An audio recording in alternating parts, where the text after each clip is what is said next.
with Alison Davis, and we are making plant-based food. Correct. Which is what we call a vegan right. recipes all week long. So let's talk about. So excited. No, I like. Is this pumpkin or sweet potato? It is sweet potato. Yeah, roasted sweet I potato. love it. I love it. So we are going to be making a 3-bean sweet potato chili. Oh, that sounds nice. Right? So, Yeah. I mean, we typically see beans in chili. However, Yep. Keep going. doorbell.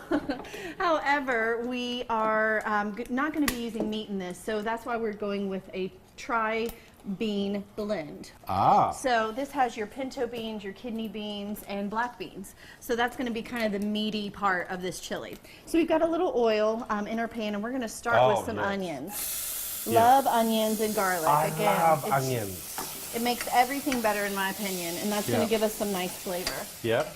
So we're going to start with just... Did you use olive oil in this? Yes, or? just a little olive oil, or you can go with coconut oil or grapeseed oil. Did you see all the conversation about coconut oil this I have last not. week? They were Coming saying, back on heart health, probably? Yeah, no, saying it ain't good for us anymore. Yeah. But I thought, okay, what else? Back and forth, back and forth, right. So, just like the old vino, doll. You know, where they say it ain't good for us, but, you know, I'm all right. Yeah. You smell good. You know? All right, so we got a little, let's see, we're going to keep that going. Yeah, my bad. Onion and then some garlic. Yep. And then really, you know, like a chili, you're just adding and building your flavors all in one pot. So I went ahead and roasted off the sweet potatoes, though, instead of just cooking them in the chili. The sweet potatoes roasted get a better flavor. I was going to say. And then it's going to be quicker, you know, to assemble your whole chili. Yeah, so, I totally agree with you. all right, onions and garlic sweating out. We're going to add our tricolor beans in there. And then we're going to add a can of crushed tomatoes. Oh, okay. And I just picked these up. I love these because they're fire roasted crushed tomatoes. Ooh, so again, they got a little bit of a char, I was gonna say. a little bit of extra flavor. Yeah. Instead of chicken or beef broth, again, because we're plant-based, we're going to go with a vegetable broth. So a little bit of broth to kind of thin that out. Did you making this a chili? Yeah. Yeah, not Like a dip. No, like a chili. Right, so that's why okay. we're adding the broth. Yeah, I guess if you wanted it to be a dip, you could just leave the broth out and then just have it maybe with some corn chips. Yeah. Good call. All right, so some aromatics. I mightn't have been in for a while, but I still know your tips and tricks. He's got a foodie palate for sure. All right, so we're going to add a couple bay leaves for aromatics and some chili powder. And then I love a little southwest flavor, so I kind of always like to add a bit of cumin into my chili.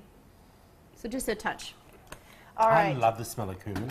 All right, the one other ingredient that I think is interesting in the combination here, and I don't know if you've ever had it, but a little unsweetened cocoa powder is fantastic in chili. It brings kind of, I mean, this doesn't have any sugar, it's just unsweetened, but it brings this hint of chocolate kind of into your chili. Ooh. Yeah, it's so good. So just a touch of that. Did we put chili powder in? I did. Oh, good. Yeah, definitely have your chili powder. All right, so then we're going to go with a little salt and pepper.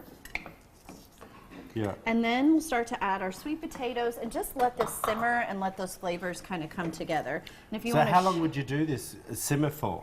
I mean, really just once the flavors are there, because you have no meat. So once it's all there, I mean, you're good to go. And the fact that we already cooked those sweet potatoes, they're nice and soft. But like, turn that up and just see how nice and thick and hearty that is. Yeah, that's a meal. Yeah, exactly. And then you're getting a lot of protein and protein just from the beans itself. I got you. Yeah. Now, can I ask you, is this something you could put in a crock pot? I think so, And cook it in a definitely. But go with the sweet potatoes raw so that they don't overcook and just get to mush. Don't roast them and put them into a slow cooker.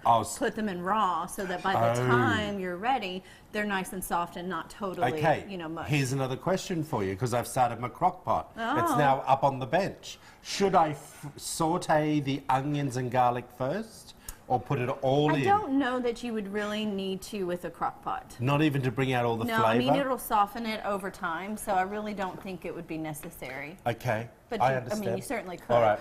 Well, we're going to let this finish cooking up. If you want to see this recipe and many more, head over to WTVcube.com/Midday Kentucky, everyone. Click on the recipe tab there, or you can follow Miss Alison Davis on Instagram, which is... At Chef Alison Davis. It's that simple, people. See you right back after this short break.